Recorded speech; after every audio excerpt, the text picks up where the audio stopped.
sejam bem-vindos à nossa terceira aula sobre a Lei 8.112.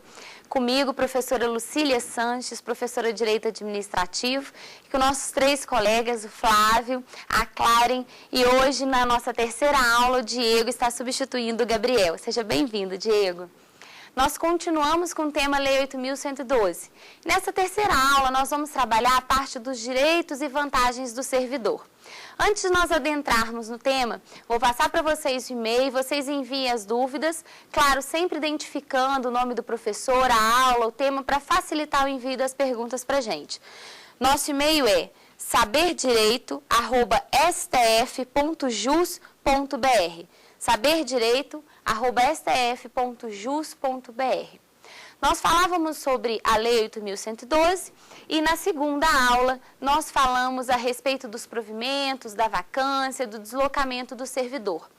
A Lei 8.112 ela é uma lei bem organizada, ela é uma lei bem sistematizada. Ela é uma lei agradável da gente ler do início ao fim.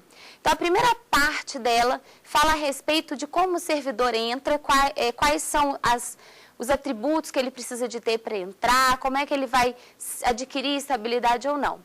Segunda parte dela fala a respeito dos outros provimentos, da vacância quando ele sai, fala a respeito também, além do provimento e vacância, nós verificamos também na segunda parte o deslocamento, que é a movimentação ou do servidor ou a movimentação do cargo. Agora, nessa terceira parte, nós vamos analisar os direitos e as vantagens do servidor. Então, agora, direitos e vantagens. Aquilo que tem de melhor, por que tantos aqui querem ser servidor e por que também é tão bom advogar para o servidor, requerendo aí os direitos e vantagens dele. A respeito dos direitos, nós podemos listar os melhores direitos que é o valor pago ao servidor pelo trabalho prestado. E em relação ao valor pago ao servidor pelo trabalho prestado, nós temos o vencimento e a remuneração. São duas nomenclaturas, porque são duas situações completamente diferentes, são situações que não se confundem, vencimento e remuneração. O vencimento é uma parcela fixa, é um valor fixo, pago ao servidor pelo trabalho prestado. A remuneração é um valor que tem a parcela vencimento como um dos fatores. Então, remuneração é o vencimento mais vantagens pecuniárias permanentes.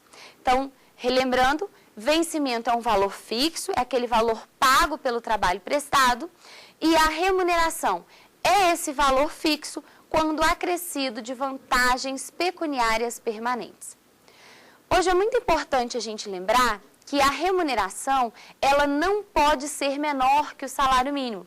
Isso foi uma alteração sofrida pela Lei 8.112 no ano passado. Então, ela não pode ser menor que o salário mínimo. Qual a consequência disso?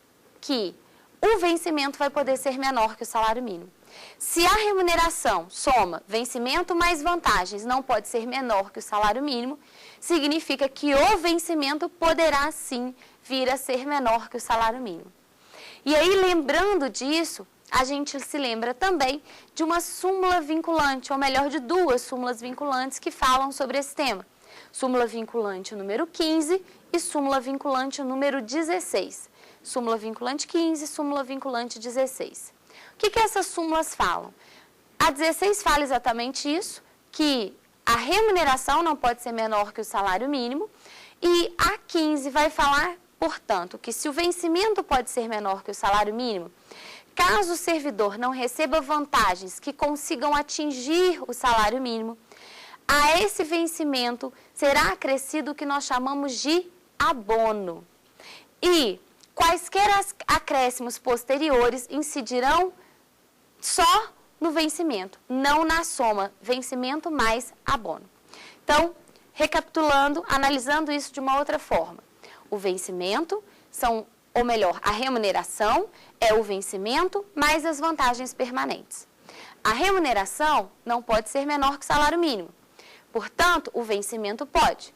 Quando ele for e não tivermos acréscimos de vantagens, devemos colocar aí um abono.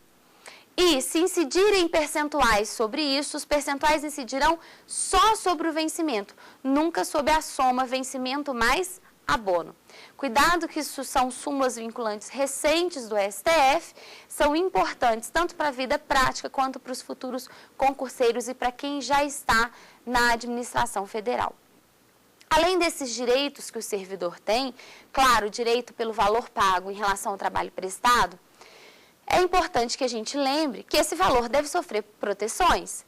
Esse vencimento do servidor, essa remuneração do servidor deve ser protegida.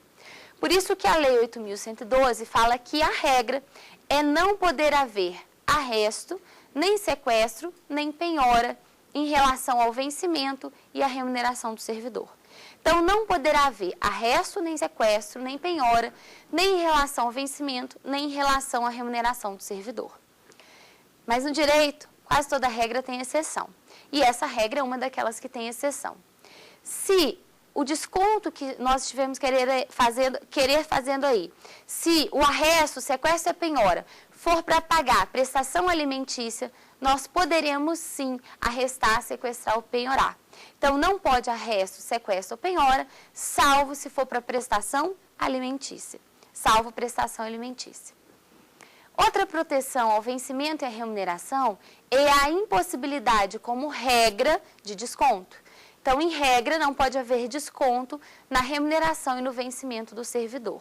Mas aqui também nós temos exceções. A regra é não poder desconto, mas nós temos exceções. Pode haver desconto, sim, em relação à remuneração do servidor. Quando poderá haver esse desconto? Quando houver uma imposição legal, quando houver um mandado judicial, ou até mesmo quando o próprio servidor autorizar esse desconto. Por exemplo, o servidor vai em algum banco, faz um empréstimo e autoriza que o desconto seja feito em folha de pagamento. Nessa circunstância, nós temos uma exceção à impossibilidade do desconto do servidor. Esses são os principais direitos que o servidor possui na Lei 8.112. Depois que nós estudamos e analisamos esses direitos, é muito importante que a gente foque no tema vantagens, porque existem diversas vantagens que o servidor recebe na Lei 8.112 e nós precisamos identificar e agrupar essas vantagens para individualizar cada uma delas. É interessante que a lei lista como vantagem as indenizações, as gratificações e os adicionais. Então, vocês vão observar que no tópico vantagens, ela lista indenização, gratificação e adicional. No entanto, indenização não é assim uma vantagem. O próprio nome já diz, indenização. Aqui eu estou repondo um valor pago de algum prejuízo que eu obtive ou que eu causei. Indenizar não é conceder a ninguém uma vantagem. Apesar disso, no tópico da lei, ela estabelece indenização, gratificação e adicional. Mas é importante que a gente entenda que indenização não é vantagem, porque em razão disso a gente vai conseguir observar que as indenizações não estão submetidas ao teto. E o que é teto, professora? Teto é o valor máximo que você, da administração federal, pode receber. A administração como um todo tem um limite máximo para o pagamento dos servidores. A esse limite máximo nós damos o nome de teto. E sobre o teto é muito importante a gente observar que a Lei 8.112 ela está defasada. O teto colocado pela Lei 8.112 é um teto que hoje não vigora. Por quê? A Lei 8.112 estabelece como teto uma diferença entre os três poderes. E ela vai dizer que se você trabalha, por exemplo, no Executivo, o teto é o que recebe o Presidente da República. Se você trabalha no Legislativo, o teto é o que recebe o Presidente da Câmara ou o Presidente do Senado. E se você trabalha no Judiciário, o teto é o que recebe o ministro do STF ou os ministros do STF. No entanto, não é isso que vigora hoje em dia. Hoje, o teto que vigora é o teto do artigo 37, inciso 11 da Constituição. Artigo 37, inciso 11 da Constituição. Segundo o artigo 37, inciso 11 da Constituição, o teto em âmbito federal é o que recebe o ministro do STF. Então, veja que o que está estabelecido na Constituição é completamente diferente do que a lei estabeleceu. Portanto, nós devemos fazer uma releitura da lei com base no que está estabelecido na Constituição. Logo, hoje, o teto que vigora para a administração federal é o valor pago aos ministros do STF.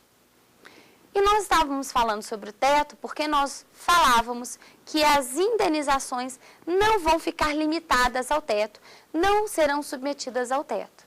E por que a indenização não é submetida ao teto? Porque, apesar da Lei 8.112 ter colocado as indenizações no tópico vantagens, as indenizações não são propriamente uma vantagem.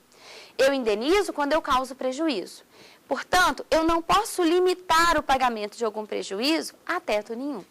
Daí as indenizações não ficarem limitadas ao teto. Nós não podemos limitar as indenizações ao teto. A título de exemplo, se você hoje recebe 20 mil e o teto hoje, arredondando, é 27 mil e tem que receber 8 mil de indenização, você receberá os 8 mil de indenização. Eu não posso cortar 1.000 em razão do teto.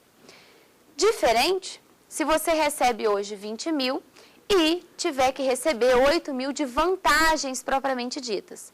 Dessas vantagens propriamente ditas, ou desses 8 mil de vantagens propriamente ditas, você só poderá receber 7 mil. 1.000 ficará de fora porque o teto é 27 mil. Acho que com isso a gente conseguiu observar quando e por que alguma coisa fica ou não limitada ao teto.